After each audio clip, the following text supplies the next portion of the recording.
3 police స్టేషన్లో political ప్రెజర్తో బయటకు వచ్చారు. అంటే ఇందులో కంప్లైంట్ కానీ ఎవరు రివీల్ చేయకుండా చెప్పగలరు ఏ ఇష్యూలో మీకు డిస్టర్బెన్స్ వచ్చింది? స్ట్రైట్ ఫార్వర్డ్నే సార్, అంతే. పొలిటికల్గా మనము వినకపోవడం. 4 పంచాయతీలు పెద్దిరెడ్డి గారికి వచ్చింది, ఇక్కడ కల్చర్ల ప్రభాకర్ రెడ్డి గారు. చిత్తూరు వంటల్లో మీరు 2 సంవత్సరాల్లో మీకు బాగా గుర్తుండిపోయిన కేసు ఉంది. వీళ్ళ పొలిటికల్ డ్రామానే సార్ అది. ప్రతిరోజు ఇష్యూస్. సికే బాబు వాళ్ళు ఉండేవాళ్ళు ఒక తరఫు నాని దొరబాబు వాళ్ళు ఉండేవాళ్ళు. సార్ ఎర్రచందనం స్మగ్లింగ్ వాళ్ళు పర్టికులర్గా ఆ కమ్యూనిటీ వాళ్ళు ఎందుకు వస్తున్నారండి? తమిళనాడు వాళ్ళు. తమిళనాడు జవాదిమలై ఏదైతే ఉందో ఏరియా, అంటే కటింగ్ చేసినోడికి 600 రూపాయలు అంతే. కట్ చేసిన తర్వాత అక్కడే పెడతారా లేదా బయటికి తీసుకొస్తారా? నైట్ టైమ్స్ తిరుగుతూ ఒకరిని పట్టుకున్నాం. ఏం తెలిసిందంటే వాళ్ళు ఒక్కసారి లోపలికి వెళ్ళి తిరుక్కొని వచ్చారు అంటే వాళ్ళు మన జీపీఎస్లు కూడా అక్కర్లేదు సార్. ఫోన్లు తగలవు, ఏం తగలవు, మళ్ళీ ఎడ్జ్కి వస్తాడు సార్. ఇప్పుడు ఒకవేళ ఫారెస్ట్ డిపార్ట్మెంట్ కానీ లేదా పోలీస్ డిపార్ట్మెంట్ ఎదురైతే వాళ్ళ పరిస్థితి ఏంటి? మన పోలీస్ డిపార్ట్మెంట్ కానీ ఫారెస్ట్ డిపార్ట్మెంట్ కానీ ఎవరు టచ్ చేయలేదు. ఒకవేళ ఎదురు పడితే కొడతారా వాళ్ళు? ఫారెస్ట్ ఆఫీసర్ని కూడా చంపేశారు ఈ విధంగానే రాళ్లతో అటాక్ చేసి. ఇప్పుడు ఎర్రచందనాన్ని మనమే ఓపెన్ గా అమ్మితే ఏ ఇష్యూ ఉంటుంది కదండి. అందరూ డిస్కస్ చేశారు. అప్పుడు వాళ్ళు ఎవరు ఒప్పుకోరు అనమాట. భారతదేశం చిత్తూరు జిల్లాలో ఉండడం అనేది చాలా, అది మా అదృష్టం. అది ఒక ఎయిర్ హోస్ట్ని అరెస్ట్ చేయడం, బెంగాల్ పోయి తర్వాత మీరు భూటాన్ వరకు వెళ్ళి అక్కడ కొంతకాలం ఉండి వాళ్ళని పికప్ చేయడం. భూటాన్ బార్డర్కి వెళ్ళాం సార్. ఈ చెన్నైకి సంబంధించిన స్మగ్లర్స్ అక్కడ దొరికారు సార్. అతని అండర్లో టిబెట్కి పంపిస్తున్నారు. టిబెట్కి గుర్రాల్లో పంపిస్తారు, అక్కడ నుంచి చైనాకి పంపిస్తారు. తర్వాత సీజ్ చేసేటప్పుడు కరెంట్ తీపిచ్చేశారు. ఏనుగులు రావడం, మళ్ళీ భూటాన్ నుంచి మన చిత్తూరుకి తీసుకురావడం జరిగింది. ఎయిర్ హోస్ట్ రోల్ ఏంటి సార్? ఇది లక్ష్మణ్ అని చెప్పేసి చెన్నై స్మగ్లర్. రైల్వే స్టేషన్లో ట్రైన్ చైన్ లాగి స్టేషన్లో కూర్చోబెట్టేశారు. సో మళ్ళీ తర్వాత అతను జైల్లో, ఇక్కడ మదనపల్లి జైల్లోనే పెట్టాను. ఈ విధంగా సంగీత చటర్జీ ఆమె లీడ్ చేస్తుంది మనీ ట్రాన్సాక్షన్స్ అన్ని. 2 years లో మీకు బాగా గుర్తుండిపోయిన ఏమైనా కేసులు ఉన్నాయి? పిల్లర్లో వచ్చేసి ఒక కంటైనర్ది ఇన్ఫర్మేషన్ సార్. యాక్చువల్గా మిస్ అయిపోయింది. తర్వాత 2 వీలర్లో ఫాలో చేయడము, దానికి ఒక జీపీఎస్ అటాచ్ చేయడం. ఎంతసేపు చూసినా డ్రైవర్ రాకపోతే టోటల్ కంటైనర్ని తీసుకొచ్చేసాను. మళ్ళీ తర్వాత వాళ్ళు ఫాలోఅప్ చేసి వాళ్ళని కూడా పట్టుకొచ్చేసాను చెన్నైకి వెళ్ళి. కుప్పం ఎలక్షన్లో మీరు ఎందుకంటే వాళ్ళ మీద చేసుకున్నారు? పోలీస్ యూనిఫామ్ అంటే అంత ప్రాణం మాకు. అతను పోలీస్ యూనిఫామ్ని తాకడము, ఏది భయపడినా కూడా పైన దేవునికి భయపడాలి, అంతే. Welcome to crime diaries. ఎర్రచందనం స్మగ్లర్ కోసం రాష్ట్రాలు దాటి దేశ సరిహద్దు వరకు వెళ్ళి వేటాడి పట్టుకొచ్చిన పోలీస్ ఆఫీసర్ ఈ వారం మన గెస్ట్. పేరు A Shadiq Ali, circle inspector of police, Ulakala Cheruvu, Annamayya జిల్లా. షాదిక్ అలీ పేరు చెప్పగానే చిత్తూరు జిల్లాలతో పాటు కర్ణాటక, తమిళనాడు సరిహద్దులో ఉన్న ఎర్రచందనం స్మగ్లర్స్కి గుండెలో రైలు పరిగెట్టింది. శేషాచలం అడవుల్లో ఎర్రచందనం పండుతుంటుంది. ఆ ఎర్రచందనం కోసం పక్క రాష్ట్రాల నుంచి వచ్చేవారు. అయితే షాదిక్ అలీ గారు స్పెషల్ ఆఫీసర్గా ఉన్న టైంలో అక్కడ కేవలం ఎర్రచందనం కూలీలే తమ టార్గెట్ కాకుండా వాళ్ళ వెనక ఉన్న వ్యక్తిని టార్గెట్ చేయాలని ఆయనతో పాటు ఉన్న సుపీరియర్ ఆఫీసర్స్ అందరూ ఒక టాస్క్ ఏర్పాటు చేసుకోవడంతో వాళ్ళందరూ రాష్ట్రాలు దాటి సరిహద్దు వరకు వెళ్ళి, దేశ సరిహద్దు వరకు వెళ్ళి వాళ్ళని అసలు మూలాలు పట్టుకుని వచ్చారు. అలాంటి ఆఫీసర్ని మీకు పరిచయం చేస్తున్నా. ఆయన అడిగి మరిన్ని విషయాలు తెలుసుకున్నాం. షాదిక్ అలీ గారు నమస్తే. నమస్తే సార్. షాదిక్ అలీ గారు ఎర్రచందనం స్మగ్లర్స్కి ఒక గుండెల్లో దడ పుట్టించి రైలు పరిగెట్టించారని మీ ఆఫీసర్ అందరూ చెప్తుంటారు, ప్లస్ మీ సబార్డినేట్స్ కూడా చెప్తుంటారు. అసలు యాక్చువల్గా మీ ఇంటర్వ్యూ ఎప్పుడో జరగాల్సింది, కొన్ని కారణాల వల్ల అది పోస్ట్ పోన్ అవుతూ ఇప్పటికి దీనికి ఒక కూర్చుంది. ప్రతి ఆఫీసర్ కూడా పలానా ఆఫీసర్ బాగా పనిచేశారు అని చెప్పడం రివాజ్ ఉంటుంది. కానీ రెడ్ శాండిల్ స్మగ్లర్ విషయంలో షాదిక్ అక్కడే కాకుండా ఇంకా మిగతా క్రైమ్ రిలేటెడ్ విషయంలో కూడా బాగా వర్క్ చేశారంటూ, ఒక గుడ్ ఆఫీసర్ అంటూ కూడా మీ ఆఫీసర్స్ అంతా మీకు ఒక కితాబ్ ఇస్తారు. ఎర్రచందనం స్మగ్లర్స్, శేషాచలం అడవులు, ఎక్కడ చూసినా ఆ పేరు వినపడుతుంటుంది. సాధారణంగా రెడ్ శాండిల్స్ అనగానే మనందరికి కనపడేది తమిళనాడు కూలీలు లేదా కర్ణాటక సరిహద్దు నుంచి వచ్చిన వాళ్ళు, వాళ్ళని మీద ఎక్కువగా మన ఫోకస్ ఉంటుంది. కానీ ఇది వెనక మూలాలు వేరే వాళ్ళు ఉంటాయి అన్నది మీ ద్వారా మీ అప్పుడున్న ఆఫీసర్స్ అందరూ దాన్ని ఫోకస్ చేశారు. అంటే చెట్లు కొట్టడమే కాకుండా దాన్ని ఎక్స్పోర్ట్ చేసేవాడు, ట్రాన్స్పోర్ట్ చేసేవాడు అందరినీ కూడా ఫిక్సప్ చేసుకురావడం అనేది పెద్దది ఆపరేషన్. టెక్నికల్ వాడచ్చు, దాని మోటివేషన్ వేరేగా ఉంటుంది, దాన్ని ట్రాన్స్పోర్టింగ్ వేరేగా ఉంటుంది, అన్ని యాంగిల్లో కూడా తీసుకుని వచ్చాను. అసలు వాళ్ళని ఎందుకు టార్గెట్ చేశారు ఇక్కడుగా మా శాచాచలం వాడడం వల్లనే వాళ్ళన్నది, దాని ఆరిజిన్ ఏంటి అనేది మీకు తెలుస్తుంది. దీన్ని కంట్రోల్ చేయడానికి అప్పుడున్న సుపీరియర్ ఆఫీసర్ వాళ్ళ సూపర్విజన్లో ఏ విధంగా వెళ్ళారు. ముఖ్యంగా భూటాన్ లాంటి ప్రాంతంకి వెళ్ళి అక్కడ బకాం వేసి వాళ్ళని పట్టుకోవడం కాకుండా, అక్కడ వెస్ట్ బెంగాల్లో ఒక హెయిర్ హోస్టన్ యొక్క రోల్ని ఎస్టాబ్లిష్ చేయడం, ఆమెను పికప్ చేసి తీసుకురావడం, అక్కడ జరిగిన కొన్ని ఇష్యూస్ కూడా మీరు ఫేస్ చేయాల్సి వచ్చింది. Yes sir. ఇవన్నీ ఒక ఎత్తు అయితే, మంచి మార్క్స్ తీసుకొచ్చిన షాదిక్ అలీ గారికి కుప్పం ఏరియాలో గతంలో జరిగిన ఇష్యూలో మీకు ఒక ఇబ్బంది అవ్వడం, దాన్ని మీరు ఏ విధంగా డీల్ చేసుకొచ్చారు? ఈ ప్రశ్నకు సమాధానం చెప్పే ముందు షాదిక్ అలీ గారి కుటుంబ నేపథ్యం, పోలీస్ యూనిఫామ్ ఎందుకు వేసుకున్నారు? మాది ఒక సాధారణ మధ్యతరగతి కుటుంబం సార్. యాక్చువల్గా మా ఫాదర్ కూడా ఆ కాలంలో, మా తాతలు కూడా బ్రిటిష్ కాలంలో పోలీస్ వాళ్ళే. తర్వాత మా తండ్రి గారు కూడా ఆయన కానిస్టేబుల్గా జాయిన్ అయ్యారు. తర్వాత ఆయన ప్రమోషన్ వచ్చి ఏఆర్ఎస్ఐగా అనంతపూర్ టౌన్లోనే పనిచేసేటప్పుడు మేము ఆఫీస్కి వెళ్ళే వాళ్ళము. చదువుకున్నప్పుడు స్కూల్ పక్కనే ఉండేది,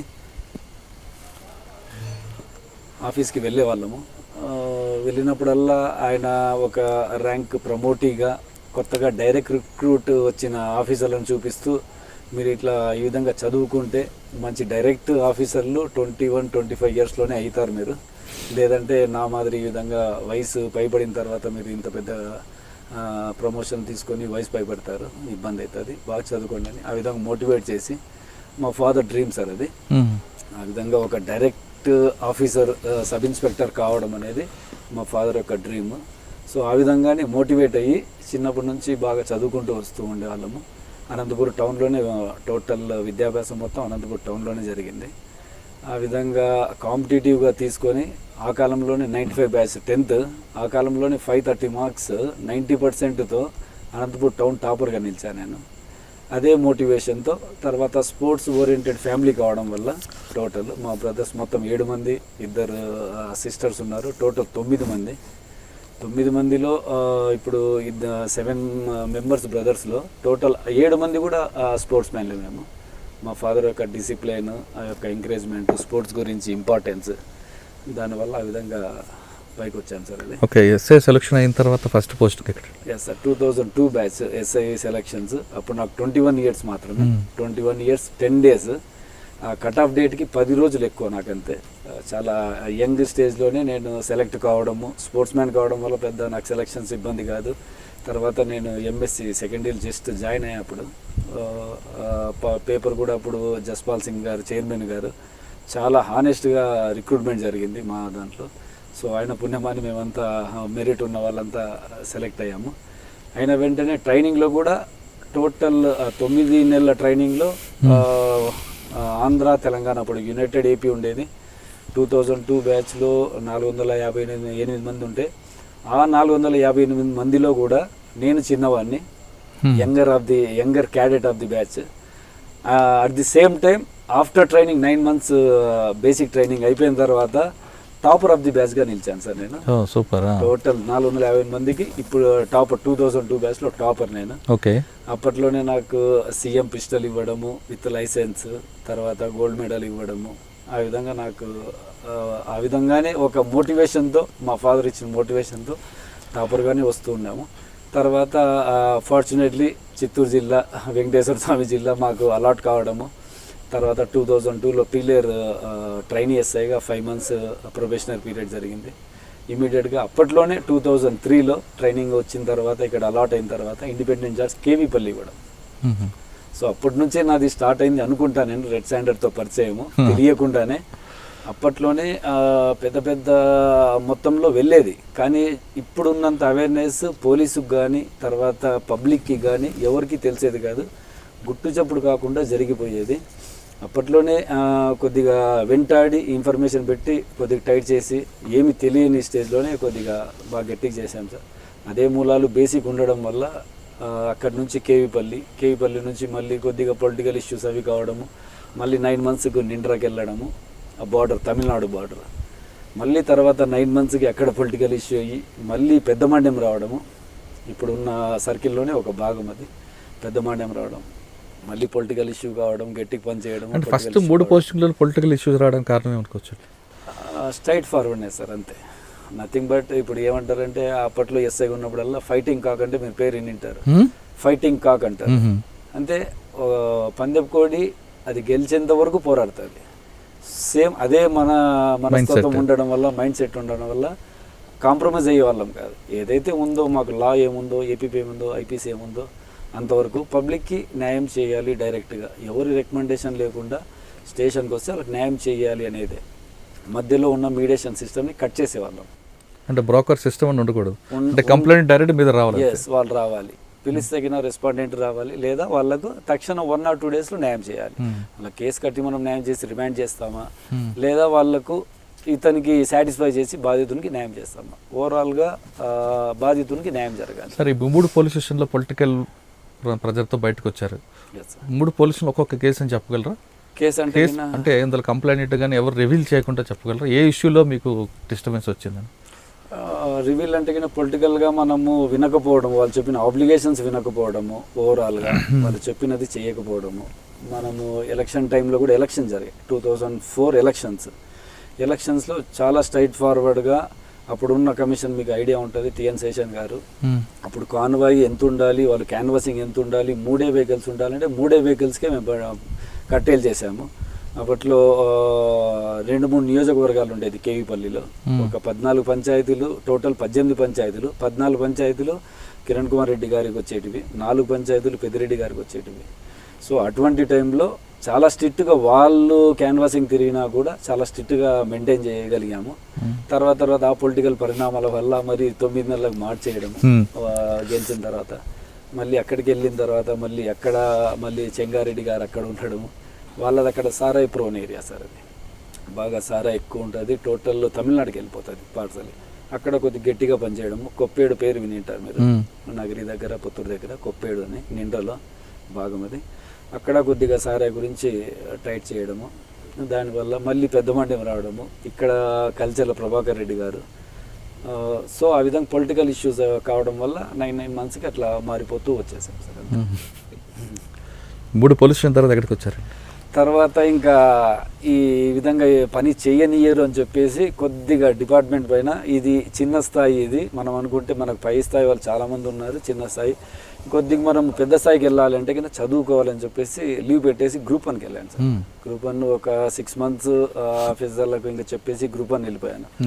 ఈ విధంగా కొట్లాడుకుంటూ ఉండడము మంచిది కాదని చెప్పేసి మళ్ళీ తర్వాత శశిధర్ రెడ్డి సార్ ఎస్పీ గారు పేరు విన్నారు, ఛార్జ్ తీసుకున్నారు. ఆయన ఛార్జ్ తీసుకొని అతను ఎంక్వైరీ చేశారు.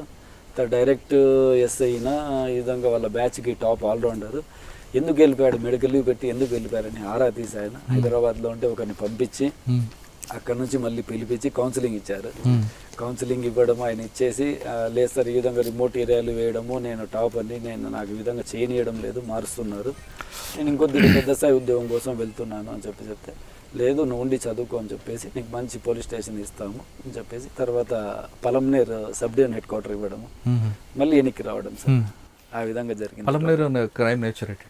ఎస్ సార్ పలంనేర్లో క్రైమ్ ఏ విధంగా ఉంటుంది, నేచర్ ఏంటంటే? ఎస్ సార్, పలంనేర్లో అయితే ఇంకా హారిబుల్ అనమాట. టోటల్ రాత్రి మనము తిరిగి పొద్దున వెళ్ళాము అంటే కన్నా ఏదో ఒక చోట ఒక యాక్సిడెంట్ జరిగి ఉంటుంది. అప్పుడు చాలా narrow roads, border to Karnataka, at the same time తమిళనాడుకు కర్ణాటక బార్డర్. అది ఎక్కడో ఒక చోట దొంగతనం కానీ తర్వాత వేరేది కానీ ఈ రాబరీ కానీ జరిగింది. నైట్ హెచ్బీలు చాలా ఎక్కువ, ఆ బార్డర్ ఏరియా కాబట్టి. Just Gudiyattam border sir, Tamil Nadu border అదొక 11 kilometers, తర్వాత ఇట్లా నంగిలి బార్డర్ ఒక 20 kilometers. సో ఎక్కువ జరుగుతుండేటివి. దాంట్లో కూడా ఛాలెంజింగ్గా తీసుకోవడం. తర్వాత ఇసుక మాఫియా ఉండేది అప్పుడు చాలా, మన ఆంధ్ర ఇసుక మాఫియా కర్ణాటక ఉండేది, వాళ్ళపైన కూడా చాలా స్ట్రిక్ట్గా పనిచేయడము. తర్వాత ఎస్పీ గారు అన్ఫార్చునేట్లీ ఎస్పీ గారు శశిధర్ రెడ్డి గారు మారిపోయారు. మళ్ళీ తదుపరి వేరే ఎస్పీ గారు రావడము, మళ్ళీ 9 monthsకి అక్కడ నుంచి కూడా మళ్ళీ మార్చేయడం. ఎక్కడైనా 9 నెలలకు ఎక్కువ పనిచేయరా? లేదు సార్, అది ఆ విధంగా చేసుకుంటూ వచ్చారు, కానీ పాజిటివ్గానే తీసుకున్నారు. పబ్లిక్కి తెలిసేది. పబ్లిక్ 9 నెలల తర్వాత ఎక్కడికి వచ్చారు? మళ్ళీ తర్వాత తిరుపతి ట్రాఫిక్ వేశారు. తిరుపతి ట్రాఫిక్ వేశారు, అక్కడ మళ్ళీ ఇంకా 1 అక్కడ month, 2 అక్కడ కూడా 9 నెలలేనా? అక్కడ 3 months వేశారు. అక్కడ అది ఇంకా సెన్సిటివ్ ప్రాబ్లం కాబట్టి అక్కడ 3 అంటే months. అక్కడ ట్రాఫిక్ లో కూడా మీకు ఇబ్బంది వచ్చిందా? ట్రాఫిక్లో కూడా ఇబ్బంది సార్. లోకల్ ఎవరిని పట్టుకొని ఎవరిని ఫైన్ వేసినా కూడా డైరెక్ట్ ఎమ్మెల్యేల పేర్లు వాళ్ళ పేరు వీళ్ళ పేరు చెప్పడము, ఇంకా హరాస్మెంట్ అనమాట రోడ్డు పైన రోజు గొడవలే. సో అక్కడ నుంచి మళ్ళీ తర్వాత ఇంకా కల్లూరు రావడం సార్, మళ్ళీ చిత్తూరు జిల్లాకి. మరి మ్యారేజ్ చేసుకున్నా నేను. ఇంకా ఇది కల్లూరు జిల్లాలో 9 నెలలు ఉన్నారా, 3 నెలలు ఉన్నారా? అక్కడ 9 నెలలు. కల్లూరులో? కల్లూరులో కూడా 9 నెలలు. మళ్ళీ 9 నెలలు అక్కడ పనిచేసాం. మళ్ళీ తర్వాత అక్కడే ఉందండి మీకు బాగా గుర్తుండిపోయిన కేసు ఉందా? కల్లూరులో అయితే ఏం లేదు సార్. మనము ఎస్ఐగా ఉన్నప్పుడు అక్కడ జస్ట్ మళ్ళీ గ్రూప్ 1కే వెళ్ళాను అనమాట. ఈ విధంగా మారుస్తూ ఉన్నారని చెప్పేసి గ్రూప్ 1కి మళ్ళీ లీవ్ పెట్టి వెళ్ళడము.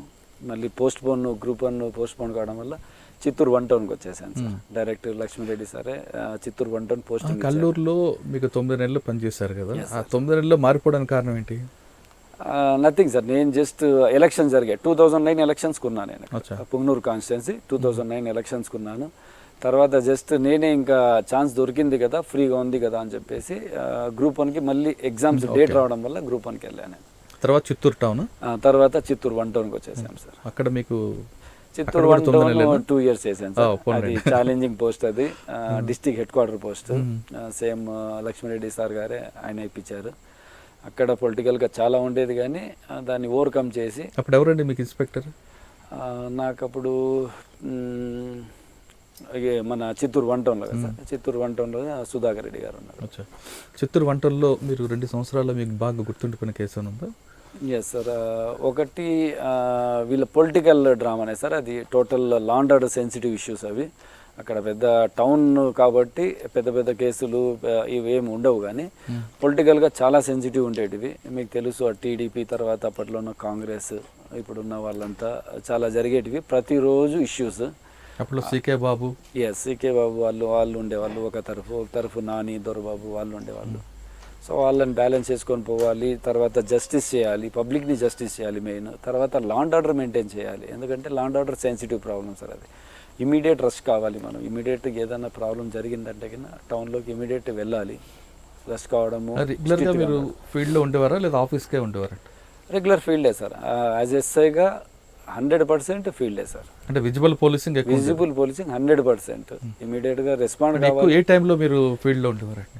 ఫీల్డ్ అంటే కింద evening times must and should sir. ఇప్పుడు మీకు తెలిసి ఉంటుంది, 5 గంటల తర్వాత ఖచ్చితంగా విజిబుల్ పోలీసింగ్ ఉండాలి. పబ్లిక్ తెలియాలి. సెన్సిటివ్ ప్రోన్ ఏరియాలో మనం కనిపించాలి, మన మూమెంట్ కనిపించాలి. కాలేజెస్, బస్ స్టాండ్ ఒక్కొక్క రౌండ్ ఆ విధంగా తిరగడము అవన్నీ చేయాలి. 2 years తర్వాత ఇక్కడికి వచ్చారండి? తర్వాత ప్రమోషన్ వచ్చింది సార్. 2011లో ప్రమోషన్ వచ్చింది నాకు. ప్రమోషన్ వచ్చిన తర్వాత కర్నూలు విజిలెన్స్కి వెళ్ళాను. జిల్లా Kurnool vigilance 2 years. 2 years period తర్వాత మళ్ళీ 2014 ఎలక్షన్స్ బిఫోర్ మళ్ళీ చిత్తూరు 1 టౌన్కే రావాలని చెప్పేసి ఎస్పీ గారు, తర్వాత అందరు తెలిసిన వాళ్ళు కూడా ఈ విధంగా. అప్పట్లో సమైక్యాంధ్ర అది కొద్దిగా ఇష్యూ ఉండేది. తర్వాత పొలిటికల్ కూడా సెన్సిటివ్ ఉండేది. ఎలక్షన్స్ బాగా లా అండ్ ఆర్డర్ ప్రాబ్లం రావచ్చు అని గెస్ చేసిన ప్లేస్ అనమాట అది, Chittoor constituency, Chittoor town. So 2 years చేసిన అనుభవం ఉంది, గట్టిగా చేశాడు. ఇతనైతేనే ఈ ఎలక్షన్స్కు మనకు సాఫీగా జరుగుతుందని చెప్పేసి మళ్ళీ పిలిచి కర్నూలు నుంచి మళ్ళీ చిత్తూరు 1 టౌన్ ఇచ్చారు. PhD Ramakrishna sir. Yes sir. మళ్ళీ తర్వాత ఎలక్షన్స్ యాజ్ యూజువల్గా సేమ్ ఆ విధంగానే గట్టిగా పనిచేయడము. మళ్ళీ తర్వాత పొలిటికల్గా ఎవరిపైన అయితే మేము గట్టిగా పనిచేసామో తర్వాత లా అండ్ ఆర్డర్లో ఎవరు సఫర్ అయ్యారో వాళ్ళు గెలవడము. తర్వాత వాళ్ళు మమ్మల్ని తీసేయడము. మళ్ళీ అదే సేమ్ 9 months మళ్ళీ ఇన్స్పెక్టర్కి వచ్చిన తర్వాత కూడా 9 months మళ్ళీ వాళ్ళు తీసేయడము. తీసిన తర్వాత అప్పటికి ఈ విధంగా రెడ్ శాండిల్ కూడా చేయాలి. పైనుంచి గవర్నమెంట్ నుంచి ఆర్డర్స్ ఉన్నాయి, క్లియర్ చేయాలి. ఎవరైతే చేయగలుగుతారు అని చెప్పి కొద్దిగా గట్టిగా చేసే వాళ్ళు ఉండాలి, నాలెడ్జ్ ఉండాలి అని చెప్పేసి ఆరా తీసి నన్ను ఇన్వైట్ చేయడం సార్. పిహెచ్డి రామకృష్ణ సార్ ఆయన నమ్మకంగా ఆయన తీసుకోవడం ఆ విధంగా జరిగింది సార్. అప్పటి నుంచి 2014 నుంచి ఎలక్షన్ ఆఫ్టర్ ఎలక్షన్స్ 2014 తర్వాత నుంచి తర్వాత 2017-18 వరకు రెడ్ శాండిల్లో ఇంకా మునిగిపోయాం సార్. పూర్తిగా మునిగిపోయాం. సార్ ఎర్రచందనం స్మగ్లింగ్ వాళ్ళు పర్టికులర్గా ఆ కమ్యూనిటీ వాళ్ళు ఎందుకు వస్తున్నారండి, తమిళనాడు వాళ్ళు? Yes sir. యాక్చువల్గా స్టార్టింగ్లో మన వాళ్ళు ఏదైతే ఫారెస్ట్కి అడ్జసెంట్ విలేజెస్ ఉంటాయో వాళ్ళు మాత్రమే లోపలికి వెళ్ళేసి ఒక 2 దుంగలు 5 దుంగలు ఆ విధంగా తెచ్చేసి ఎవరికైనా లోకల్గా ఒక ఊరికి ఎవడైనా స్మగ్లింగ్ చేసేవాడైతే వానికి ఇస్తే అతడు తీసుకెళ్ళేసి తమిళనాడు కర్ణాటకలో అమ్ముకొని వచ్చేవాళ్ళు. కానీ ఎప్పుడైతే ఈ తమిళనాడు జవాదిమలై ఏదైతే ఉందో ఏరియా, మీరు వినే ఉంటారు వీరప్పన్ అడవులు, వాళ్ళు ఈ శ్రీగంధము వైట్ శాండిల్ని టోటల్ వాళ్ళు ఆ అడవిలో తిరిగిన వాళ్ళకి నేపథ్యం ఉంది, వాళ్ళకి ఎక్స్పీరియన్స్ ఉంది. వాళ్ళని ఈ శేషాచలం ఫారెస్ట్ వాళ్ళకి ఇంట్రడ్యూస్ కావడము, ఒకరు తీసుకెళ్ళేసి ఈ విధంగా చూపించడము, వాళ్ళు వచ్చిన తర్వాత నుంచి ఫాస్ట్గా అయిపోయింది సార్. వాళ్ళకు వేరే లైవ్లీహుడ్ లేదు, వాళ్ళకి కూలోళ్ళకు ఇది తప్ప వేరే పని తెలియదు వాళ్ళకు రోజు అక్కడ పనిచేస్తే వాళ్ళకు 100 రూపాయలు 150 రూపాయలు రావడం చాలా గగనం అక్కడ వాళ్ళకి. ఎక్కడో వాళ్ళు మీరు వాళ్ళ టెరెన్ చూసారంటే జవాదిమలైలో కొండపైన అక్కడక్కడ ప్యాచెస్గా ఒక ఇండ్లు ఉంటాయి అంతే. వాళ్ళ రోజు ఆయుధం 100-150 మాత్రమే. వాళ్ళు కూడా కొండ దిగేసి వచ్చి దగ్గరలోన సేలం కానీ ధర్మపురి కానీ వేలూరు కానీ అక్కడికి వచ్చి పని చేసుకొని వెళ్ళాలి. అటువంటిది ఇంకా అక్కడ పని అయిపోయింది కాబట్టి వీరప్పను వాళ్ళ దగ్గర శ్రీగంధం అయిపోయింది కాబట్టి ఇంకా ఎర్రచందనం మీద పడ్డారు సార్. సార్ వాళ్ళు అక్కడి నుంచి వస్తారు, ఇక్కడ కటింగ్ దగ్గర నుండి ట్రాన్స్పోర్టింగ్ ఇవన్నీ కూడా ఒక స్టెప్ బై స్టెప్ ఉంటుంది. ఫస్ట్ వీళ్ళకి ఎక్కడి నుంచి ఎంతో అమౌంట్ వస్తుందండి కటింగ్ చేసిన వాడికి కానీ, లేదా అక్కడ ఉండి వంట చేసేవాడికి కానీ, లేదా రూట్ మ్యాప్ ఇచ్చేవాడికి కానీ? ఇప్పుడు ప్రస్తుతం రేట్ల గురించి మాట్లాడితే నాకు తెలిసి ప్రస్తుతం ఉన్న ఇన్ఫర్మేషన్ ప్రకారము ఎవరైతే కూలోళ్ళు వస్తారో ఒక 10 మంది 20 మంది కూలి వాళ్ళని ఒక మేస్త్రి తీసుకొస్తాడు. సేలం నుంచి ట్రైన్ ఎక్కించుకొని బస్సు ద్వారా ఏదో వాళ్ళ ట్రాన్స్పోర్ట్ ద్వారా శేషాచలంలో ఎంట్రీ చేయిస్తారు. ఎంట్రీ అయిన తర్వాత వాళ్ళ యొక్క శక్తిని బట్టి 30 కేజీలు 20 కేజీలు 30 కేజీలు ఒక్కొక్క దొంగని వాళ్ళు ఒక 10 రోజుల లోపల తిరిగి వారం రోజులు తిరిగి దాన్ని తీసుకొని బయటకు వచ్చేసి డెలివరీ మేస్త్రికి ఇచ్చేస్తారు. మేస్త్రి దగ్గరలో ఉన్న ఒక ఇంటర్స్టేట్ స్మగ్లర్ ఉంటాడు, వాళ్ళకి అప్పచెప్పేసి వాళ్ళకి ఇచ్చేస్తారు. కూలి అతనికి సుమారుగా కేజీకి 600 నుంచి 800 వరకు దొరుకుతుంది సార్ వాళ్ళకి. 600 to 800 అంటే కటింగ్ చేసిన వాడికి 600 రూపాయలు అంతే. కటింగ్ చేసుకొని లోపలికి వెళ్ళి కటింగ్ చేసుకొని మోసుకొని బయటికి 30 కిలోమీటర్ బయటికి వచ్చిన వ్యక్తికి 600 నుంచి 800 వరకు హార్డ్లీ. అసలు ఎంబో ఎలాగుంటుందండి వాళ్ళది లోపలికి? అంటే మనం వెళ్తున్నప్పుడు ఆపుతాం, ఇన్ని రకాలుగా ఆపుతున్నా, ఇన్ని సీసీ కెమెరాలు పెట్టినా, ఫోర్స్ పెట్టినా వాళ్ళు లోపలికి వెళ్ళగలుగుతున్నారు. ఏ విధంగా ఐడెంటిఫై చేస్తారు? చేసిన తర్వాత కట్ చేసిన తర్వాత అక్కడే పెడతారా లేదా బయటికి తీసుకొస్తారా? ఒకటి సార్, వాళ్ళ గురించి పూర్తిగా మనం చదివినామంటే, నేను ఒకసారి ఒక ఫారెస్ట్కి దగ్గరలో ఈ విధంగానే మూమెంట్ కొద్దిగా నైట్ టైమ్స్ తిరుగుతూ ఒక 10 మంది సైట్ అయితే వాళ్ళల్లో ఒకరిని పట్టుకున్న తర్వాత నేను డైరెక్ట్గా విచారించగా ఏం తెలిసిందంటే, వాళ్ళు ఒక్కసారి లోపలికి వెళ్ళి తిరుక్కొని వచ్చారు అంటే వాళ్ళు మన జీపీఎస్లు కూడా అక్కర్లేదు సార్. వాళ్ళ ఫారెస్ట్ నాలెడ్జ్, వాళ్ళ మైండ్ సెట్ పర్ఫెక్ట్ ఉంటుంది. ఎక్కడి నుంచి వెళ్ళాలి, ఎక్కడికి వెళ్ళాలి. 2 సార్లు పోయి వచ్చాడు అంటే అతను కూలీగా, 3వసారి అతను గైడ్గా పోతాడు. ఒక 10-20 మందిని గైడ్గా వెళ్తాడు. 20-30 మందిని తీసుకెళ్ళి మళ్ళీ డైరెక్ట్గా బ్యాగ్ తీసుకొస్తాడు. ఫోన్లు తగలవు, ఏం తగలవు, మళ్ళీ ఎడ్జ్కి వస్తాడు. అంత నాలెడ్జ్ వాళ్ళలో, జీపీఎస్ మైండ్లో వాళ్ళ జీపీఎస్ ఉంది. సార్ ఈ లోపలికి వెళ్ళిన తర్వాత వాళ్ళకి ఫుడ్ అదే విధంగా ఉంటుంది మరి? ఫుడ్ వాళ్ళు రేషన్ తీసుకెళ్తారు సార్. వాళ్ళు రేషన్ తీసుకెళ్తారు, వాళ్ళు ఒక పాయింట్స్ పెట్టుకుంటారు. రేషన్ అక్కడ దింపేసుకొనేసి రైస్, హార్డ్లీ ఏమంటారు రైస్ ఎక్కువ ఉంటుంది, రొట్టెలు తీసుకెళ్తారు వాళ్ళకి కావాల్సింది. కట్ చేసిన తర్వాత వెంటనే తీసుకొస్తారా లేదా అక్కడ డంప్ చేస్తారా ఎక్కడైనా? క్వాంటిటీని బట్టి సార్. తక్కువ క్వాంటిటీ ఉంది అంటే కినా ఒక్కొక్క లాగ్ తెచ్చుకోగలుగుతారు అంటే కినా ఇమీడియట్ తెచ్చుకుంటారు. తర్వాత ట్రాన్స్పోర్టర్ యొక్క అపాయింట్మెంట్ బట్టి, ట్రాన్స్పోర్ట్ ఎప్పుడు వస్తుంది, ఈ రోజు వస్తుందా, రేపు వస్తుందా, ఎల్లుండి వస్తుందా, వాళ్ళకు లేట్ అయ్యిందంటే ఒక చోట పెట్టేస్తారు. ఒక చోట పెట్టేసి బయటికి వచ్చేస్తారు. లేదు ఇమీడియట్గా వాళ్ళకు లోడింగ్ పాయింట్ ఉంది, ఇమీడియట్గా ఉంది, క్లియరెన్స్ ఉంది, వాళ్ళకి ప్రాబ్లం లేదంటే ఇమీడియట్ తెచ్చేసుకుంటారు, మిడ్ నైట్స్లో లోడ్ చేసేస్తారు. క్లియరెన్స్ అంటే ఏ విధంగా ఇస్తారు వాళ్ళకి? క్లియరెన్స్ అంటే వాళ్ళు ఇప్పుడు మేస్త్రి బయటే ఉంటాడు, తిరుగుతూ ఉంటాడు, పోలీస్ యొక్క మూమెంట్ చెక్ చేస్తాడు, ఫారెస్ట్ వాళ్ళ యొక్క మూమెంట్ చెక్ చేస్తాడు. అవన్నీ చెక్ చేసుకున్న తర్వాత వాళ్ళకు ఇబ్బంది లేదు అన్న తర్వాత మాత్రమే పాయింట్ పెట్టేసుకొని తీసుకొచ్చేస్తారు. సార్ ఇప్పుడు ఒకవేళ ఫారెస్ట్ డిపార్ట్మెంట్ కానీ లేదా పోలీస్ డిపార్ట్మెంట్ ఎదురైతే వాళ్ళ పరిస్థితి ఏంటి? జస్ట్ సార్ వాళ్ళని మన పోలీస్ డిపార్ట్మెంట్ కానీ ఫారెస్ట్ డిపార్ట్మెంట్ కానీ ఎవరు టచ్ చేయలేరు. వాళ్ళ యొక్క శక్తి ఫారెస్ట్లో వాళ్ళు అడవి పిల్లలు అంతే.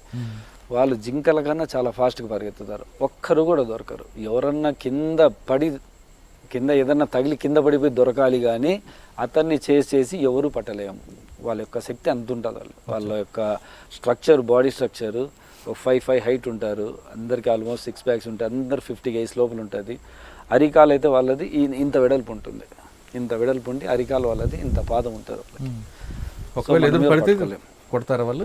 ఖచ్చితంగా. ఒకవేళ మనము వాళ్ళు దొరికిపోతారు లేదా వీళ్ళు అటాక్ చేస్తారు పోలీసు వాళ్ళు, మనం దొరికిపోతాము అనే ఐడియా వచ్చినప్పుడు ఖచ్చితంగా మనం తక్కువ మంది ఉన్నామంటే కానీ రాళ్ళతో వాళ్ళు అటాక్ చేస్తారు. అటాక్ చేసిన సందర్భాలు ఉన్నాయి. 2013 కన్నా ముందు 11-12లో ఒక ఫారెస్ట్ ఆఫీసర్ని కూడా చంపేశారు ఈ విధంగానే రాళ్లతో అటాక్ చేసి. అప్పుడే గవర్నమెంట్ కొద్దిగా సీరియస్గా తీసుకుంది 2014. సార్, మీరు పనిచేసిన ఆ పీరియడ్లో అంటే రామకృష్ణ గారు ఎస్పీ గారి టైంలో మీరు లోపల కూంబింగ్ వెళ్ళి ఉంటారు. మీ మీద కూడా ఆ విధంగా అటాక్లు జరిగాయి? అటాక్లు అయితే ఎక్కడ జరగలేదు సార్, కానీ పారిపోయారు. పారిపోయిన తర్వాత టోటల్ లాక్స్ కూడా సీజ్ చేశాము. 50 lakhs 100 lakhs. సార్, అప్పుడులో రోజు ఎర్రచందనం స్మగ్లర్స్ అరెస్ట్, ఇన్ని టన్నులు పట్టుకున్నాం అని పేపర్లు వస్తున్నా ఇంకా లోపలికి వెళ్తున్నారు, తీసుకొస్తున్నారు అనేది ఎలాగండి? అది సాధ్యమేనా అసలు? అది సాధ్యమే సార్. అది టోటల్ అది స్పీసీస్ చాలా స్ప్రెడ్ అయి ఉంది. సో వాల్యుబుల్ అది. ఇప్పుడు వాల్యుబుల్ అంటే ప్రాణం కన్నా వాళ్ళకి వాల్యుబుల్ అది.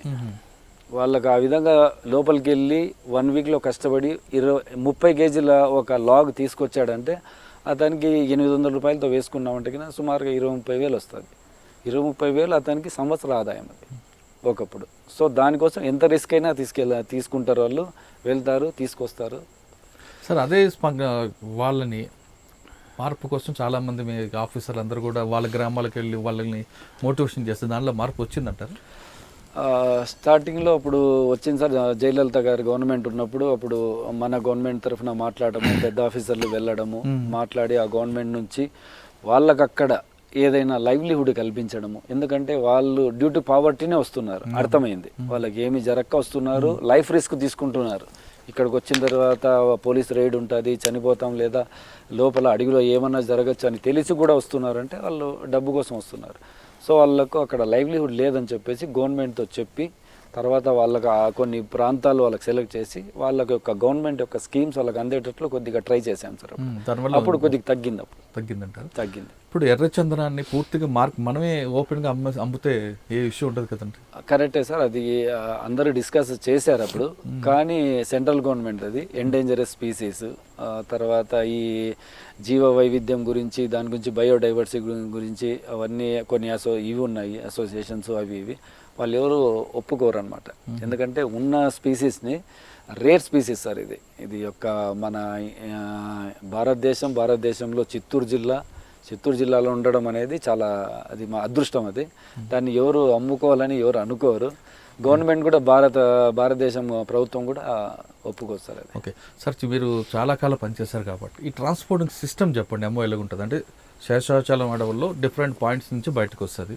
వచ్చిన తర్వాత అటు కడప మీద నుంచి వెళ్ళొచ్చు, ఇటు బాకారాపేట నుంచి వెళ్ళొచ్చు, ఇటు తిరుపతి మీద నుంచి వెళ్ళొచ్చు. ఈ కామన్ పాయింట్ ఎక్కడ ఉంటుంది? ఇక్కడ నుంచి చైనా కానీ ఇంకొక వేరే కంట్రీస్కి ఏ విధంగా ఎక్స్పోర్ట్ అవుతుంటుంది? Nothing sir, simple. ఇది ఒక కడప జిల్లాలో ఉంది, చిత్తూరు జిల్లాలో ఉంది, ఇప్పుడు మనం తిరుపతి కూడా అనుకుంటే తిరుపతి జిల్లాలో ఉంది. ఈ 3 జిల్లాలో చాలా ఎక్కువ మంచి ఏ గ్రేడ్ సరుకు మంచిది ఉంది ఇక్కడ. తర్వాత నెల్లూరులో ఉంది కానీ ప్యాచెస్ ఉంది, అది సి గ్రేడ్ అనమాట. ఉదయగిరి ఆ ప్రాంతంలో ఉంది. మెయిన్ కడప జిల్లా, రాజంపేట, ఈ పక్క మన చిత్తూరు, బాక్రాపేట ఈ పక్క నుంచి వెళ్తుంది. ఇది చాలా టాప్ క్వాలిటీ అనమాట. టాప్ క్వాలిటీ అక్కడ నుంచి కూలి వాళ్ళు కట్ చేసిన తర్వాత వాళ్ళు ఒక టైముని బట్టి, మేస్త్రి ఇచ్చే టైముని బట్టి లోడ్ చేసుకుంటారు. లోడ్ చేసుకున్న తర్వాత డైరెక్ట్ వయా మన చిత్తూరు కానీ మన తిరుపతి కానీ తర్వాత తడా ద్వారా కానీ చెన్నైకి వెళ్ళిపోతారు. చెన్నై రెడ్ హిల్స్ అందరికీ తెలిసిండేదే. రెడ్ హిల్స్ వాళ్ళు ఆ కాలం నుంచి 2004, 2002 నుంచి చేస్తున్నారు. వాళ్ళు పెద్ద పేరు మోసిన స్మగ్లర్స్ అంతా అక్కడే ఉన్నారు. వాళ్ళు వేరే దేశాలకు వాళ్ళే పంపించేవాళ్ళు. తర్వాత 2011-12 నుంచి కూడా మన కర్ణాటకలో హొస్కోట తాలూకు కటికెనహల్లి అని ఉంది, వాళ్ళు చేస్తున్నారు. సో ఈ 2 ప్రాంతపు వీళ్ళు బయటికి అమ్ముకోగలుగుతారు, వేరే వాళ్ళకి నాలెడ్జ్ లేదు. సో వీళ్ళే డబ్బు పెట్టి ఇన్వెస్ట్ చేసి బయట ముంబై ద్వారా, చెన్నై ద్వారా కానీ సీ పోర్ట్, తూత్కోడి కానీ, తర్వాత మన ముంబై పోర్ట్ కానీ గుజరాత్ కానీ ఆ విధంగా అక్కడ నుంచి దుబాయ్కి వెళ్తుంది. దుబాయ్లో మొత్తం ఇంటర్నేషనల్ స్మగ్లర్స్ మొత్తం కలుస్తారు. అక్కడ కలిసి ఒక రేటు మాట్లాడుకుంటారు, డాలర్స్ లెక్కన మాట్లాడుకుంటారు. డాలర్స్ లెక్కన మాట్లాడుకున్న తర్వాత మళ్ళీ అక్కడ నుంచి చైనా, హాంకాంగ్ వెళ్తుంది. అంత వాల్యూ దానికి ఎందుకంటే? వాల్యూ అంటే కదా సార్, మనము మన రీసెర్చ్ మనకు దొరికిన, ఎందుకంటే ఇప్పుడు హాంకాంగ్ అతన్ని పట్టుకున్నాము, తర్వాత చైనా అతన్ని పట్టుకున్నాము, తర్వాత నేపాల్ అతన్ని పట్టుకున్నాము, దుబాయ్ తర్వాత వాళ్ళందరిని పట్టుకున్నాము. వాళ్ళందరూ ఇచ్చిన ఇన్ఫర్మేషన్ ద్వారా కనుక్కోవడం అంటే చైనాలో వీళ్ళు ఒక ప్రెస్టీజియస్గా రాయల్ సింబల్గా వాడుతున్నారు. ఇప్పుడు మనము లోపల ఇంటీరియరు ఎక్స్టీరియరు ఏ విధంగా మనము ఒక టేకుతో కానీ దాంతో కానీ ఎట్లా వాడుకుంటామో వాళ్ళు రెడ్ శాండిల్తో ఆ విధంగా చేసుకున్నారంటే కూడా వాళ్ళు రాయల్ సింబల్ అనమాట. తర్వాత వాళ్ళ ఇళ్ళలో పెళ్ళిళ్ళకు ఆడపిల్లకి ఈ ఆల్ ఐటమ్స్ వుడ్ వర్క్, మన డైనింగ్ టేబుల్ కానీ తర్వాత సోఫా కానీ వేరేవన్నీ దాంతో వాడు పెళ్ళప్పుడు ఇచ్చినాడంటే కన్నా ఒక రాయల్ సింబల్గా వాడుతున్నారు వాళ్ళు. అంతేకాకుండా అదేదో పౌడర్ వాడతారు, దానివల్ల ఏదో దేనికోసం అంటారు, వాస్తవం అంటారు? చెప్పారు సార్, అదైతే వాస్తవం కాదు. అది ఫార్మాసిటికల్స్లో పౌడరు వయాగ్రా కోసం వాడుతున్నారు అన్నారు, కానీ ఎక్కడ మనకు ప్రూఫ్స్ అయితే దొరకలేదు అది. అచ్చా, ఓకే. ఇక్కడ మీరు రామకృష్ణ గారి తర్వాత ఎక్కడ పనిచేస్తారు? Ramakrishna sir, pH Ramakrishna sir ఉన్నారు. ఆయన నన్ను ఇన్వాల్వ్ చేయడము 2014-15 వరకు. తర్వాత సార్ గుంటూరు అర్బన్కి మారిపోవడము, తర్వాత మాకు లక్కీగా మళ్ళీ తర్వాత ఘటంనేని శ్రీనివాసరావు గారు రావడం ఎస్పీగా. ఆయన ఆధ్వర్యంలో కూడా మంచి చెప్పుకోదగ్గ ఇంటర్నేషనల్ ఆపరేషన్స్ చేశాం సార్.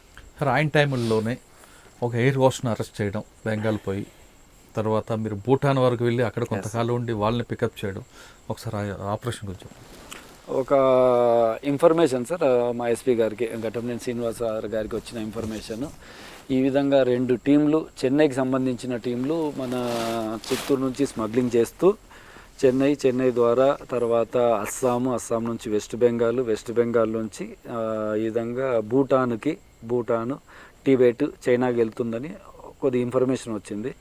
ఈ ఇన్ఫర్మేషన్ నాకు ఎండార్ చేసి ఈ విధంగా వర్కౌట్ చేసి మనం ఖచ్చితంగా అక్కడ ఇన్ఫర్మేషన్ డెవలప్ చేసి మెయిన్ స్మగ్లర్స్ని మనం పట్టుకోవాలని టాస్క్ ఇవ్వడం. దాని ద్వారా భూటాన్ బార్డర్కి వెళ్ళాం సార్. భూటాన్ బార్డర్ ఆల్మోస్ట్ ఒక 10-15 డేస్ ఉన్నాము. అక్కడే ఉండేసి వర్కౌట్ చేసి సార్ యొక్క ఇన్ఫర్మేషన్ మేరకు దాన్ని డెవలప్ చేసి వర్కౌట్ చేస్తే ఈ చెన్నైకి సంబంధించిన స్మగ్లర్స్ అక్కడ దొరికారు సార్. సౌందరరాజన్ అని ఒక చెప్పుకోదగ్గ పెద్ద స్మగ్లర్. తర్వాత అతని ఇన్ఫర్మేషన్తో మళ్ళీ ఆ ట్రైన్లో ఒక ఆపరేషన్ సైమల్టేనియస్గా షణ్ముఖం అని చెప్పేసి వాళ్ళందరూ పట్టుకోవడము. అతను ఇచ్చిన ఇన్ఫర్మేషన్ మేరకు కనుక్కుంటే కరెక్ట్ మనకు భూటాన్, మన ఇండియా భూటాన్ బార్డర్లో ఒక అడవి ఉంది, జైగావ్ అని చెప్పేసి ఊరు. జైగావ్లో ఒక అడవిలో అక్కడున్న ట్రైబల్ మినిస్టర్ యొక్క వాళ్ళ ఫాదర్ అతని అండర్లో ఇవన్నీ డమ్స్ అన్నీ అక్కడ పెట్టేసి టిబెట్కి పంపిస్తున్నారు. Via Bhutan to Tibet. Bhutan వరకు ఏదో ఒక వెహికల్లో వెళ్తుంది, పీసెస్గా 1 మీటర్ పీసెస్గా కట్ చేసి భూటాన్ నుంచి టిబెట్కి గుర్రాల్లో పంపిస్తారు. ఒక 6 months సీజన్ ఉంటుంది, ఆ సీజన్లో గుర్రాలు పంపిస్తారు. అక్కడ నుంచి చైనాకి పంపిస్తారు. ఆ నెట్వర్క్ ఉండేది, ఆ నెట్వర్క్ని బ్రేక్ చేశాం సార్. సార్, ఒక ఏపీ పోలీసు అంత దూరం వెళ్ళడం అనేది సాధ్యమైంది సార్. అది ప్యాషనేట్ కాబట్టి సార్ యొక్క ఆయన యొక్క దీనివల్లతో కాన్ఫిడెన్స్. అంటే మీరు జ్యుడిషియర్ కాదు కదా వెళ్తున్నప్పుడు అక్కడ పికప్ చేసిన విషయంలో కానీ లేదా కోర్టులో సబ్మిట్ చేస్తున్నప్పుడు మరి ఏ విధంగా దాన్ని లీగల్గా టోటల్ ఆల్ ఓవర్ ఇండియా ఒకటే ప్రొసీజర్ ఉంటుంది సార్, ఐపీసీ సిఆర్పిసి ఉంటుంది. సో వాటికి అన్నింటికి ప్రిపేర్ కావడము, ముందుగానే ఇంకొక ఎక్స్ట్రా టీమ్ని కరెక్ట్ పికప్ చేసే టైంలో లీగల్ ఆస్పెక్ట్స్ అన్నీ చూడటానికి ఒక డిఎస్పీ ర్యాంక్లో ఎస్పీ గారు పంపించడము, ఆయనకు సపోర్ట్గా ఉండేసి టోటల్ సీజ్ చేయడము. తర్వాత సీజ్ చేసేటప్పుడు కొద్ది కష్టాలన్నీ ఎదురయ్యాయి సార్. అవి ఒక అడవిలో ఉంటుంది అనమాట. అడవిలో ఉంటుంది టోటల్ ఈ సుపారీ చెట్లు ఉంటాయి, వక్కల చెట్టు. అక్కడక్కడ మన కేరళలో చూస్తాం ఇండ్లు అక్కడక్కడ ఉంటాయి. సో అటువంటి ఇళ్ళలో పెట్టేశారు. అక్కడ సీజ్ చేయడానికి వెళ్తే కింద అతను ట్రైబల్ మినిస్టర్ వాళ్ళ ఫాదర్ది కాబట్టి ఏరియా మొత్తము కరెంట్ తీపిచ్చేశారు. రాత్రి కరెంట్ తీపిచ్చారు. మళ్ళీ లోకల్ పోలీస్ని పిలిపించుకోవడము, రాత్రంతా మళ్ళీ అక్కడ అడవిలో ఏనుగులు వచ్చాయి. ఆ టైంలో ఏనుగులు రావడం చాలా అది ఆ టైంలో అడ్వెంచర్స్. ఆ టైంలో ఎస్పీ గారికి ఫోన్ చేసి సార్ ఈ విధంగా ఉంది అంటే ఇంకా లాస్ట్ మెసేజ్ ఆయనకన్నా చేర్చేద్దామని చెప్పి చీకట్లో ఆయనకు మెసేజ్ చేర్చాను సార్. అదొక సంఘటన, కొద్దిగా భయపడటం అనేది అదొక సంఘటన. సార్, లోకల్ పోలీస్ సపోర్ట్ చేశారా మీకు? చాలా సపోర్ట్ చేశారు సార్. లక్కీగా అక్కడ మనకు ఆంధ్ర అతనే క్యాడర్ ఉండడం అక్కడ అడిషనల్ డీజీపీగా, పేరు ఐడియా లేదు, సమ్ రెడ్డి గారు. మన ఎస్పీ గారు మాట్లాడేసి ఆయన ద్వారా మళ్ళీ తర్వాత లోకల్ పోలీస్ సపోర్ట్ ఇవ్వడము చాలా సపోర్ట్ చేశారు సార్ వాళ్ళు. అక్కడి నుంచి భూటాన్ నుంచి వాళ్ళందరినీ తీసుకొచ్చారు. భూటాన్ నుంచి వాళ్ళని తీసుకురావడము, అక్కడ సీజ్ చేసిన 7 టన్నులు కూడా 2 లారీల నిండా వేసుకొని మళ్ళీ భూటాన్ నుంచి మన చిత్తూరుకి తీసుకురావడం జరిగింది అదో పెద్ద టాస్క్. సక్సెస్ఫుల్గా. ఎస్, 2.5 డే అది. దాంట్లో ఎక్కడ అటాక్ అవ్వలేదు? లేదు అటాక్. దానికి ఒక మళ్ళీ స్పెషల్ పార్టీ పెట్టి దానికి ఒక escort front to back escort పెట్టి పోలీస్ వెహికల్ అని రాసి లారీకి రాసి ఆ విధంగా టోటల్ తీసుకొచ్చాము. ఎయిర్ హోస్ట్ రోల్ ఏంటండి? తర్వాత ఇంకొక ఆపరేషన్ సార్, ఇది లక్ష్మణ్ అని చెప్పేసి చెన్నై స్మగ్లర్. అతను Chennai, born in Chennai, brought up in Manipur, తర్వాత కోల్కతా, సెటిల్డ్ ఇన్ కోల్కతా.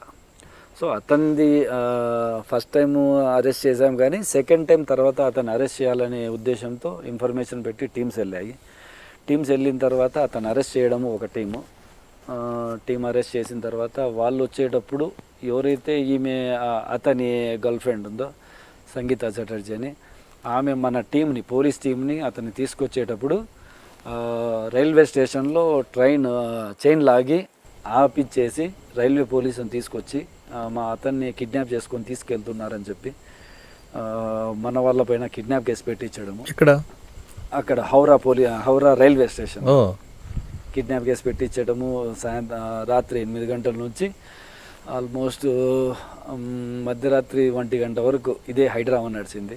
అంటే మీరు లోకల్ పోలీస్, ఏపీ పోలీస్ అని చెప్పిన తర్వాత చెప్పినా కూడా వాళ్ళు నమ్మకపోవడం, వాళ్ళు ఇన్ఫ్లుయెన్స్డ్ అంతే. అక్కడ ఎట్లుంటుందంటే వెస్ట్ బెంగాల్లో టోటల్ వాళ్ళ సిటిజన్ చెప్పినదే వింటారు. అక్కడ కమ్యూనిస్ట్ భావాలు చాలా ఎక్కువ అవేర్నెస్ ఉంటుంది. అప్పుడు మీ వాళ్ళ మీద అందరూ స్టేషన్లో కూర్చోబెట్టేశారు. తర్వాత మాట్లాడి మన సేమ్ మళ్ళీ ఆంధ్ర క్యాడర్ ఆయన డార్జిలింగ్ ఎస్పీ గారు ఉండేవాళ్ళు, అనంతరాంగ్ సార్ అని, ఆయన ద్వారా ఐపీఎస్, ఆయన ద్వారా చెప్పించి మళ్ళీ వాళ్ళకి చెప్పి ఈ విధంగా లీగల్ అరెస్ట్ తీసుకెళ్తున్నాము, వారెంట్ ఉంది అని చెప్పేసి వారెంట్ ప్రొడ్యూస్ చేసి రికార్డెడ్గా రాపిచేసి తీసుకొచ్చారు. సో మళ్ళీ తర్వాత అతను జైల్లో, ఇక్కడ మదనపల్లి జైల్లోనే పెట్టాము. జైల్లో ఉన్నప్పుడు మళ్ళీ అతని యాక్టివిటీస్ అన్ని ఎవరు ఇవన్నీ ఫాలో చేస్తున్నారని మళ్ళీ టోటల్ ప్రోబ్ చేస్తే ఈ విధంగా ఎవరైతే మనకు చేసిందో ఈ విధంగా సంగీత చటర్జీ, ఆమె లీడ్ చేస్తుంది మనీ ట్రాన్సాక్షన్స్ అన్ని, తర్వాత కంటిన్యూ అవుతుంది బిజినెస్ అని చెప్పి ఆమె మీద దృష్టి పెట్టడం. ఆమెను పికప్ చేయడం కష్టం ఎంత?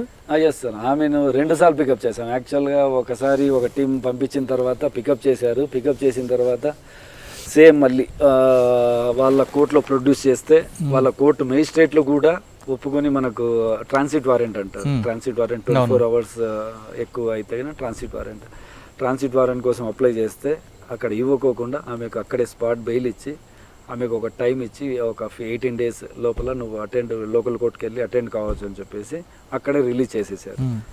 ఆమె రాలేదు సార్, ఆమె రాలేదు. తర్వాత ఇక్కడ కోర్టులో వారెంట్ అయింది. అది ఎంత పెద్ద స్మగ్లర్లను బట్టి ఎన్ని టన్నులు మేము సీజ్ చేసి ప్రెస్ మీట్ ఇచ్చినా కూడా ప్రెస్ వాళ్ళు సంగీత చటర్జీ ఏమైంది అని చెప్పి ఒక కిటుకు పెట్టడం. అప్పుడు మళ్ళీ తర్వాత అభిషేక్ మహంతి సార్ ఉన్నారు ఇన్ఛార్జిగా, సార్ యొక్క ఆధ్వర్యంలో ఘటంనేని శ్రీనివాస్ సార్గా ఎస్పీ గారు ఆయన ఉన్నారు.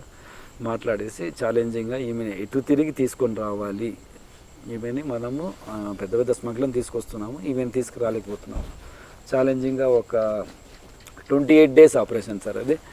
ఆల్మోస్ట్ ఆమె నంబర్ కూడా లేదు, ఎక్కడ ఉంటుందో తెలియదు. జస్ట్ వాళ్ళ పాతది మదర్ ఫాదర్ది నంబర్ తీసుకొని కలకత్తాలో 28 days నేను ఒక 2 కానిస్టేబుల్ మాత్రమే ఒక రూమ్లో ఉంటూ అక్కడి ఫుడ్ తిని మళ్ళీ తర్వాత ఇన్ఫర్మేషన్ డెవలప్ చేసి ఆమె ఉన్న ఏరియాలో, వాళ్ళ మదర్ ఉన్న ఏరియాలో పేపర్లు వేసే వాళ్ళు మాదిరి, పేపర్ బాయ్స్ మాదిరి, మిల్క్ ఈ విధంగా మాదిరి ఏరియాలో తిరిగేసి మారువేషాల్లో తిరిగి 21 days తర్వాత మళ్ళీ ఐడెంటిఫై చేశాం సార్.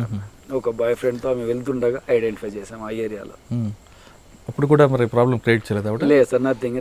సెకండ్ టైం ప్రీ ప్లాన్కి వెళ్ళాము, నేను వెళ్ళాను. మళ్ళీ అభిషేక్ మహంతి సార్ ఆయన గైడెన్స్లో ఆమెను లిఫ్ట్ చేసిన వెంటనే ఒక టీంని తర్వాత లోకల్ పోలీస్ స్టేషన్లో ఇన్ఫార్మ్ చేయడము, తర్వాత ఎయిర్పోర్ట్లో ఒక టీంని పెట్టేసి అక్కడ పర్మిషన్స్ తీసేసుకోవడము, డైరెక్ట్గా అంత ప్లే చేసి తీసుకొచ్చేసాం సార్. ఈసారి ఫెయిల్యూర్ కాకూడదని. సార్ మీరు కోంబింగ్, శేషాచలం, ఆర్జన్ ఇవన్నీ రకాల మీద మీకు గ్రిప్ ఉంది. సినిమాలో చూపించినట్లుగా ఇటీవల పుష్ప సినిమాలో చూపించినట్లుగా జరుగుతుంటుందా లేదా సినిమాలోనే అది కనిపిస్తుందా? అంటే అక్కడ ఎమోస్ డిఫరెంట్ ఎమోస్ కనిపిస్తుంటాయి. డిఫరెన్స్ మూవీ మొత్తం అది కమర్షియల్, ఒక కాన్సెప్ట్ తీసుకున్నారు, స్మగ్లింగ్ అనే కాన్సెప్ట్. కానీ వాళ్ళు కమర్షియల్గా వాళ్ళు సినిమా తీయాలి కాబట్టి తీశారు. కానీ దాంట్లో చెప్పినట్టు ఒక కూలీ అతను ఒక సిండికేట్గా తయారయ్యి ఒక ఆంధ్రాలో అంత పెద్ద స్టేజ్కు ఎదిగిన స్టోరీలు అయితే లేవు. వాళ్ళు జస్ట్ కమర్షియల్ కోసం ఆ విధంగా పైకి తీసుకెళ్లారు అది. కానీ స్మగ్లింగ్ జరుగుతుంది అంటే కన్నా వివిధ ఈ పాల ట్యాంకుల్లో అవంతా నిజమే. పాల ట్యాంకుల్లో వెళ్ళిండేది, మళ్ళీ లారీలో వెళ్ళిండేటివి, ఈ విధంగా. అంటే ఒక లారీ తీసుకొచ్చి పోలీసులు అడ్డుకుంటున్నారని బావిలో వదిలి పెడతారు, అది కూడా నిజమేనా? అవంతా లేదు సార్, అవంతా సినిమా. మూవీ. ఓకే, అంటే ఒక కూలీ స్మగ్లర్ అవతారం ఎత్తాడు అన్నది మాత్రం కాదు. ఒక కూలీ అనేవాడు స్మగ్లర్గా ఎదగవచ్చు, కానీ ఒక సిండికేట్కి ఒక కింగ్గా తయారయ్యి సిండికేట్ని నడుపుతాడు అనేది అది అంటే ఇంపార్టెంట్. అదే సినిమాలో పోలీస్ ఆఫీసర్ కూడా వాళ్ళకి సహకరిస్తుంటాడని చూపిస్తుంటారు, అది వాస్తవం అంటారు? అవన్నీ వాస్తవాలు కాదు సార్. అది పోలీసు వాళ్ళు అంత ఓపెన్గా సహకరించడం అనేది జరగని పని. ఎందుకంటే మన ఆంధ్ర పోలీస్ సిస్టంలో ఖచ్చితంగా అటువంటి అలిగేషన్స్ వచ్చాయంటే కన్నా ఇమీడియట్గా యాక్షన్ తీసుకుంటారు. చాలామందిని మీరు చూసింటారు, వినుంటారు. చాలామంది పైన యాక్షన్ తీసుకొని సైడ్కి పెట్టేస్తారు. అంత ఓపెన్గా చేయడం కుదరదు సార్, ఆంధ్ర పోలీసులో అయితే కుదరదు. కానీ గతంలో ఎన్కౌంటర్ జరిగింది కదా, అప్పుడు దాని గురించి మీకు ఎన్కౌంటర్ జరిగినది ట్రూలీ అది టాస్క్ ఫోర్స్ వాళ్ళు సార్. మేమైతే టాస్క్ ఫోర్స్లో లేము, మేము డిస్టిక్ లెవెల్లో ఎస్పీ అండర్లో ఉండేవాళ్ళం. అది ఆ టాస్క్ ఫోర్స్ ఫామ్ అయిన తర్వాత అది టాస్క్ ఫోర్స్. సరే, ఈ ఆపరేషన్ మీకు బాగా గుర్తుండిపోయిన సంఘటన చెప్పండి, రెడ్ శాండిల్స్ దీంట్లో. ఈ ఆపరేషన్స్లో అంటే కింద ఈ చైనా అర్జున్ అతన్ని అరెస్ట్ చేయడం సార్. అది యాక్చువల్గా ఇన్ఫర్మేషన్ వచ్చిన తర్వాత బెంగళూరులో ఒకటి లిఫ్ట్ చేశాము. బెంగళూరులో లిఫ్ట్ చేసిన తర్వాత అతని యొక్క వాట్సాప్లో చైనా యొక్క కాన్వర్జేషన్ ఉండేది. అక్కడ కొద్దిగా ప్రోబ్ చేసి అప్పటికప్పుడు ప్రోబ్ చేసి మళ్ళీ తర్వాత ఎవరు ఉన్నారంటే కన్నా చైనా అతను ఈ విధంగా కాంటాక్ట్లో ఉన్నాడు, ఈ విధంగా సరుకు కూడా పంపించారన్న తర్వాత ఎస్పీ గారితో పర్మిషన్ తీసుకొని ఇమీడియట్గా బెంగళూరు నుంచి ఢిల్లీ వెళ్ళడం. ఢిల్లీ వెళ్ళి ఢిల్లీలో ఒక 1 వీక్ అక్కడ అతని కోసం తిరిగి, అతను ఎందుకంటే వాట్సాప్ మాత్రమే యూజ్ చేస్తాడు, నో ఫోన్ నంబర్ ఉండదు, వాట్సాప్ ఉంటుంది వాళ్ళ, అది కూడా చైనా నంబర్ వాట్సాప్ ఉంటుంది. సో అతన్ని ఆ ఏరియాలో తిరిగి ఏ మార్కెట్లో ఉండొచ్చు, ఎక్కడ తింటాడు ఫుడ్, ఎక్కడ ఏం తీసుకెళ్తాడని ఇతన్ని మేము ఎవరినైతే లిఫ్ట్ చేసాం వాళ్ళ తీసుకెళ్ళి వాళ్ళ ఇన్ఫర్మేషన్ మేరకు అతన్ని అరెస్ట్ చేయడం సార్. అతన్ని అరెస్ట్ చేసిన తర్వాత డైరెక్ట్ అతన్ని బజార్లో సైట్ అవుతాడు. అతను బజార్లో మార్కెట్లో మన ఢిల్లీ రైల్వే స్టేషన్ ఎదురుగా మార్కెట్ ఉంది, మార్కెట్ దగ్గర అక్కడ సైట్ చేసిన తర్వాత అతను ఫాలో చేసి అతను ఒక లాడ్జ్కి వెళ్ళి లాడ్జ్లో రూమ్ వెళ్ళేంత వరకు అతను వెనకలే వెళ్ళాం. డౌట్ రాలేదు. రూమ్కి వెళ్ళిన సార్, ఇప్పుడు జనరల్గా మార్కెట్లో సైట్ అయ్యాడు, ఆయనకి ఫాలో అవుతున్నారు, ఆయన ఆటోలో వెళ్ళొచ్చు, కార్లో వెళ్ళొచ్చు, మీరు కూడా అదే దీంట్లో? ఎస్ ఇమీడియట్ ఇంకా అప్పటికప్పుడు రియాక్షన్స్ వచ్చేస్తాయి, ఇంకా బాడీలో మైండ్లో వచ్చేస్తుంటాయి, బ్రెయిన్లో. ఇంకా ఇమీడియట్గా అప్పటికప్పుడు అడాప్ట్ చేసుకోవడం, టెక్నిక్స్ అన్ని అడాప్ట్ చేసుకోవడం, ఫాలో అయ్యి అతన్ని తర్వాత రూమ్కి వెళ్ళి రూమ్లో చూస్తే టోటల్గా అప్పుడు చిన్న ఐటమ్స్, రెడ్ శాండిల్వి, మాలలు, ఇవన్నీ చేసే ఐటమ్స్ అన్నీ ఉన్నాయి, కరెన్సీ తర్వాత అవన్నీ ఉన్నాయి అనమాట. సో ప్రూవ్ అయిన తర్వాత అతన్ని కస్టడీకి తీసుకొని లోకల్ పోలీస్ స్టేషన్లో ఇన్ఫార్మ్ చేస్తే అతను ఇచ్చిన లీడ్ మేరకు 9.5 టన్నులు సార్, ఫరీదాబాద్ ఢిల్లీ నుంచి ఫరీదాబాద్ ఇమీడియట్గా 9.5 టన్స్ అప్పటికి రెడీ ఉందన్నమాట. అతని అండర్లో అతని డీలింగ్లో రెడీగా ఉంది 9.5 టన్స్. సో ఆ 9.5 టన్నును కూడా సీజ్ చేసి మన ఆంధ్రాకి తీసుకొచ్చాం సార్. మీకు బాగా గుర్తుంటుంది? ఎస్ సార్, ఎందుకంటే నేషనాలిటీ చైనా అతన్ని అరెస్ట్ చేయడం అనేది ఇది చాలా కష్టమైన పని. తర్వాత అతను అరెస్ట్ చేసిన విత్ ఇన్ 24 hours లోపల వాళ్ళ ఎంబసీకి ఇంటిమేట్ చేయాలి. తర్వాత అతను వేరే దేశస్తుడు కాబట్టి రాజమర్యాదలతో అతను కొట్టుకోకుండా నీట్గా లీగల్ ఆస్పెక్ట్స్ అవన్నీ చూసి పంపించారనమాట. కానీ సాదిక్ అలీ గారు లిఫ్టింగ్ చేయడంలో కొంచెం మరీ స్పీడ్గా దారుణంగా ఉంటారనేది కూడా పేరుందండి. కర్ణాటక సరిహద్దులోకి వెళ్ళి ఒక కిడ్నాపర్ తీసుకొస్తుంటారనేది. ఎందుకంటే సార్ ఆ విధంగా మనము టైమింగ్ పెట్టి ఆ విధంగా మనము వాంటెడ్ అతన్ని లిఫ్ట్ చేస్తే తప్ప, లేదా మనం డిఫెన్స్లో పడతాం సార్. ఎందుకంటే వాళ్ళు చాలా ఫెరోషియస్గా ఉంటారు, వాళ్ళకు చుట్టూ వాళ్ళకు ఒక సెటప్ టీం ఉంటుంది వాళ్ళకి. మనం ఏమాత్రం డిలే చేసినా వాళ్ళ టీం వచ్చేసి మనం అటాక్ చేస్తుంది. ఆ విధంగా వేరే డిస్ట్రిక్ట్ టీమ్స్ వెళ్ళేసి ఫెయిల్యూర్ అయ్యి వచ్చిన సంఘటనలు చాలా ఉన్నాయన్నమాట. సో ఆ విధంగా టైం సెట్ చేసి మన రెస్క్యూ టీంని కూడా, నాతో పాటు ఉన్న టీంని కూడా సెట్ చేసి లిఫ్ట్ చేయడం జరుగుతుంది సార్. చాలా టైమ్లీ ఉంటుంది. అంటే వెళ్ళడం అటాక్ చేసుకుని బండ్లు వేసుకోవడం అంతే yes sir, fraction of seconds అంతే. అతనికి ఇంకా ఎవరు పేర్లు క్వశ్చన్స్ ఏం లేవు, ఏం లేదు మనం సైట్ కన్ఫర్మ్ చేసుకోవాలి. కన్ఫర్మ్ చేసుకోవాలి.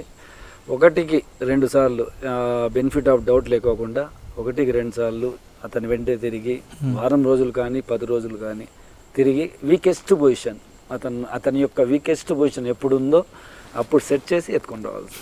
ఫ్యామిలీతో ఉన్నప్పుడు లేకుంటే వేరే వాళ్ళని కాకుండా వీకెస్ట్ పొజిషన్ అతను ఎక్కడ ఉన్నాడు అనేది లిఫ్ట్ చేసుకొని రావాలి సార్. ఇంత టైంలో వాటితో తిరుగుతుంటారు కదా, ఎప్పుడు వాళ్ళు మీకు డౌట్ రాదా?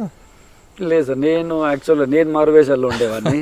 పూర్తిగా గడ్డం పెంచి, ఒకసారి పూర్తిగా జుట్టు పెంచేసి, పోనీటైల్ వేసి, వెనకాల ట్యాగ్ వేసి నేను ఒక డిఫరెంట్గా తిరిగేవాడిని. ఎందుకంటే నన్ను ఐడెంటిఫై చేయకూడదని. నన్ను చూసిన వాళ్ళు కూడా చాలా తక్కువ సార్. వాళ్ళని లిఫ్ట్ చేసేటప్పుడు చూడటమే వాళ్ళంతే. తర్వాత వాళ్ళు రిమాండ్కి పోయినప్పుడు కానీ బయటకు వచ్చినప్పుడు కానీ ఎప్పుడు కూడా చూడలేరు. వాళ్ళు ఎత్తుకురావడం అప్పచెప్పేయడము, ఎస్పీ గారి టీంకి వాళ్ళకి అప్పచెప్పేయడము, వాళ్ళ ఇంట్రాగేషన్ తర్వాత డిటెక్షన్ టీమ్ ఒకటి ఉంటుంది. ప్రెస్లో కూడా నేను ఎక్కడ కనిపించలేదు ఆ 3-4 ఇయర్స్. అట్లీస్ట్ నా ఫోటో కోసము వెతికిన సందర్భాలు చాలా ఉన్నాయి అన్నమాట. స్మగ్లర్లు నా ఫోటో ఇస్తే వాళ్ళకి ఏదో ఒక రివార్డ్ ఇచ్చేటట్టు చాలా మంది ట్రై చేశారు. కానీ థ్రెట్ వచ్చిందా ఇంట్లో? థ్రెట్ ఏమి డైరెక్ట్ మనకేం రాలేదు సార్ థ్రెట్. కానీ మన పర్సనల్ ఉంటుంది కాబట్టి అన్ని ప్రికాషన్స్ తీసుకుంటూ చేశాం సార్. ఓకే, ఆయన దగ్గర తర్వాత ఎక్కడికి వచ్చారండి? రామకృష్ణ గారు, అభిషేక్ మంత్రి గారు, అవును సార్, శ్రీనివాస్ సార్ వెళ్ళిపోయారు. శ్రీనివాస్ సార్ తర్వాత అభిషేక్ మంత్రి సార్ తిరుపతికి వెళ్ళారు సార్.